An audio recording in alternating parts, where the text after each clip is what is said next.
Hello everybody and welcome to the In-Home TOA Resistance Training Series. This is episode number 3. We're going to take you through a couple of new exercises, introduce a few new movements for you to do, and our efforts in our pursuit of muscular quality, getting you stronger for your daily functional movements. All right, our first one here is called a self-anchored sit to stand. We are going to take your orange band from your kit. Band is nice and long. Okay, I want you to hold it up straight like so. Grab in the middle and allow it to droop over. And now you have your two little stirrups. We're going to put our feet in here as we self-anchor this band to the floor. So I want you to watch my angles here as I do so. Good proper sit down. Loop my foot in. Loop my other foot in. Okay. Opposite of this band is our face. So we need to make sure that this band is anchored deep in the foot, right in the center of your foot, and that you're keeping weight on there at all times. There is a high number of band injury rates in our industry from people that put the band right at the edge of their toe and they think that's good enough, and as they start, it smacks them, okay? So deep in the foot, as long as you're deep in there, it's very safe to perform this. I'm gonna anchor my feet solid to the floor, push my knees apart just like we did in episode 1 where we had the band on, right?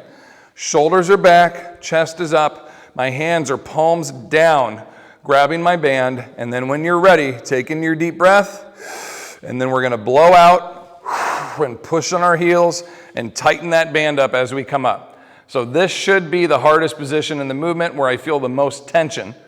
As I come down under control and merge back onto my box or onto my chair, the band is now slack. It's nice and easy. So it's just my body weight here at the bottom. This is the beauty of resistance training with the bands, is when I'm at my weakest or my most vulnerable, this deep flex position, the band is at its lightest or no weight.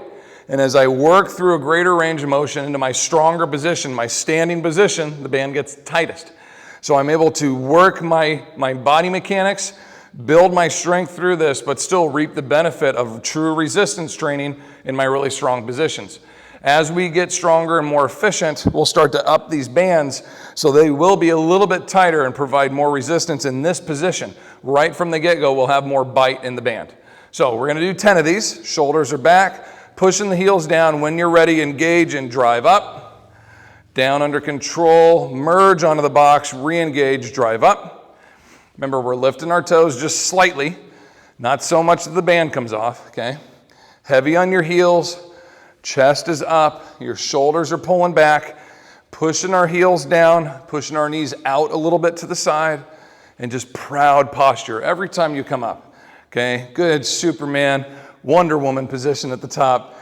I'm proud of this position. Boom, I got it, okay? Let's get 2 more, nice and tall, boom. Last one, up tall, hold, let it out slow, all the way down. Loosen the band, and then go ahead and step your feet out and come up.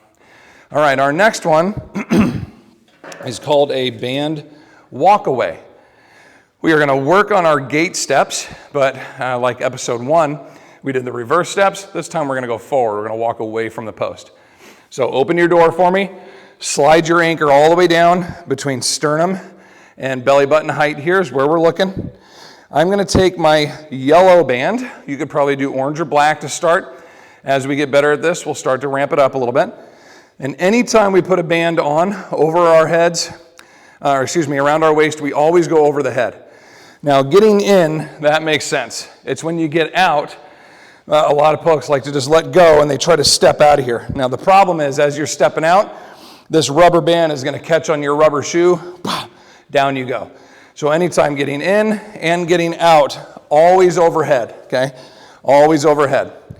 Now I'm going to take this band and I'm going to find a good comfortable position, basically right at my belt line on my hip bones, okay? I don't want it up on my belly where it's going to hurt and pull against my stomach, and I don't want it below my hip bone, get anywhere around, some of my sensitive areas in my hips here, okay? So bony part of the hip, band is on there, right at the belt line ideally. And then what we're going to do, there really isn't a step count. The resistance is based on what you're feeling. So I'm going to step away in a good athletic position and step back. A couple of keys here that I want to focus on is that I'm not leaning forward. I'm pushing myself forward. and then I'm stepping slow back. Here's what I don't want you to do. This is called an inertial lean, where I just lean my body weight. I can go way out here if I just lean, but the only thing that's doing work now and what's getting me there is my body's weight falling forward. We can't control that all that well. Also, when you get way out here, the control coming back, the band can win and pull you. So I need you to set yourself down, athletic, good flat feet, step, step, step, step. When you feel like, okay, that's pretty good resistance, I can handle this, right? Backwards, backwards, backwards, backwards. I want everything in control. You should feel like a gunfighter. Cha-ching, cha-ching, cha-ching, right? Coming back here. Athletic position, excuse me, athletic position, good control. Take on the tension, slow down and regress that tension. Accelerate forward, control the tension, decelerate, climb down. Good, keep cranking. We're doing good here. We're gonna get 20 of these away and back. You might get a little cardio component. While you're doing this, you might feel yourself starting to huff and puff a little bit. That's great, okay? Good control, shouldn't hurt. If it hurts, it's in the wrong spot, okay? Or you might just have sensitive skin, or it's, if you have scars on your hips. My wife was a softball player, has scars on her hips from sliding into the bases and such. You can always wrap a little towel, beach towel, a sweatshirt, put a little pillow in there, pliable pillow, whatever you want. Make it comfortable. Good, keep chopping away, good control.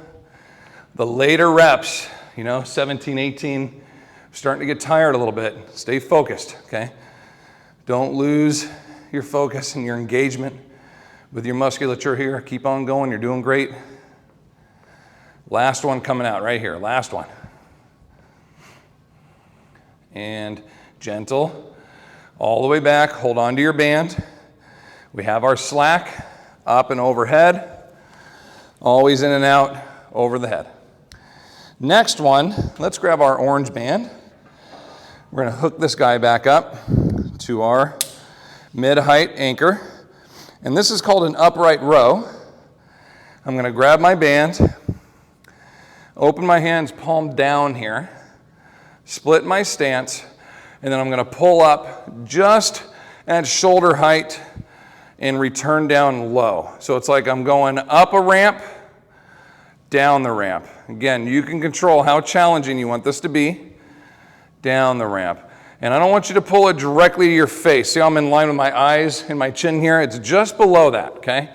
Just below, like right to your clavicle, to your sternum height. We should be getting like right here, okay? Right at this angle, just under my chin, not up around my eyes, my nose, my face, my forehead. You will see other exercise programs that ask you to do that. They'll ask for these big face pulls overhead. I think that leads a lot to impingement issues and some strategies that probably aren't ideal for those of us that might have some shoulder issues going on. So pulling this just under the chin, I think, is ideal, real comfortable position. Now, any shoulder impingement issues going on, if something doesn't feel right to you here, you can go lower, row it right under your chest, okay, just like we did in episode 1, our regular chest pull. And if that doesn't feel good, go ahead and flip your grip over and go even lower. Pull it right to your belly button.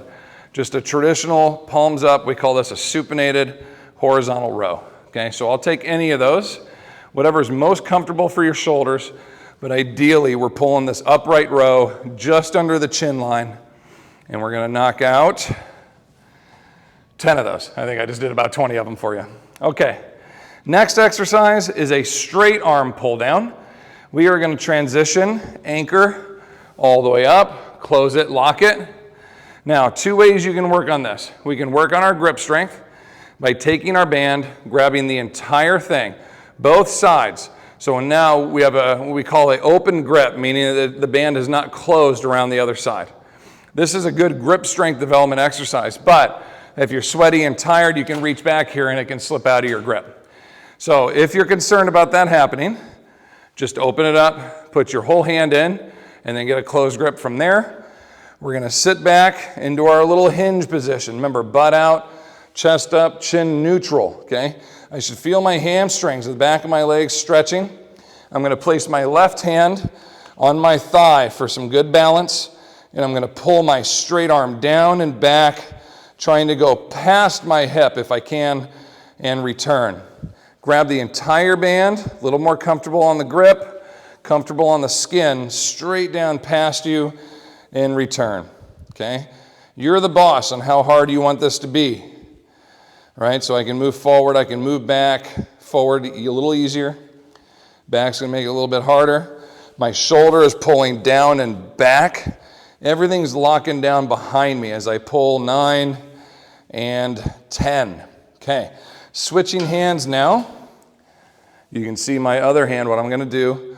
Push into my hinge, place my hand on my thigh. This is my back support, my anchor. Engage by pulling the shoulder down and back. Nice straight arm. And notice my knuckles are pointing down at the floor. Now they're pointing behind me, and then back up. Knuckles down, knuckles behind me, and back up. You're going to feel the back side of the arm. That's called the tricep, specifically the long head of the tricep. It's the only one out of the 3 that crosses the shoulder joint. So you're going to get a good range, a good squeeze. We call it the pump, right? That's going to swell up with blood a little bit. This is a good thing. 9 and 10. Our straight arm pull downs from a high anchor point. Very good. Band reverse bicep curls. Let's unclick your orange band. And because these are pretty challenging, we're going to do a single leg step in. So open up here into your anchor. Open anchor with just one foot in, the other one can stay out. Palms down, shoulders back, elbows tucked in by your side. Reverse curl and return. Reverse curl, return. Now, we're knocking out 10 of these. And something I want you to think about, we talked about that anti-arthritic grip, right? Working the back side of the arm. So even though our hands are closed on this, we're still targeting that area, okay?